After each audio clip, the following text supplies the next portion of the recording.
Shabbat Shalom, everybody. At the end of our parsha this week, Matot, the Israelites are camped at the edge of the Jordan River. They're preparing to enter the land of Israel, and surprisingly, 2.5 of the tribes, they tell Moses that they don't want to go. They'd rather settle on the east side of the river as opposed to enter the promised land. And at first, Moses is furious. He's bothered by the request.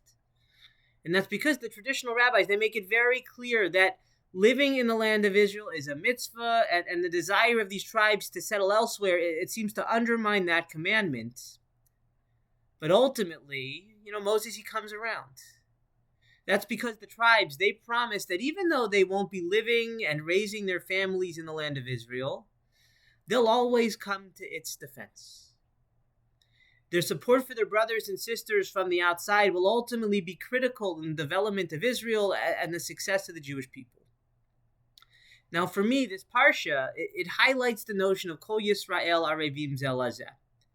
That all of us, Jews everywhere, whether we live in Israel or Merrick, all of us are responsible for one another. We have a responsibility to our people and our homeland to help, to support, and encourage, and do what we can, not just to survive, but to thrive. And as a rabbi, this is a responsibility I take very seriously.